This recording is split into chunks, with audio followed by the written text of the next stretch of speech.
வணக்கம் நண்பர்களே. சேர்ந்தே போன்ற பயணத்தில் இன்னைக்கு நாள் 92. இன்னைக்கு நாள்ல பாத்தீங்கன்னா நீட் எக்ஸாமுக்காக நிறைய இடத்துல ப்ரொடக்ட்ஸ் நடக்குது. அது என்ன ஏதுன்றத பத்தி இந்த வீடியோல ஃபுல்லா பார்க்கலாம். 3 May 2026ல எக்ஸாம் வச்சிருந்தாங்க. அந்த எக்ஸாம்ல பாத்தீங்கன்னா கொஸ்டின் பேப்பர் லீக் ஆயிடுச்சு. சோ அதனால தான் டெல்லியில இருக்க ஜெண்டர் மண்டர் பிளேஸ்ல வந்து பாத்தீங்கன்னா ப்ரொடக்ட்ஸ் நடந்துட்டு இருக்கு.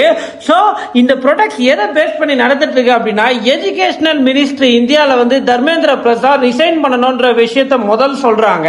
ரெண்டாவது வந்து பாத்தீங்கன்னா இதுக்கப்புறம் எக்ஸாம் எது வச்சாலும் அதுல வந்து ரிஃபார்ம் பண்ணி அது ப்ராப்பரா நடக்கணும்ன்றது ரெண்டாவதா சொல்லிட்டு இருக்காங்க.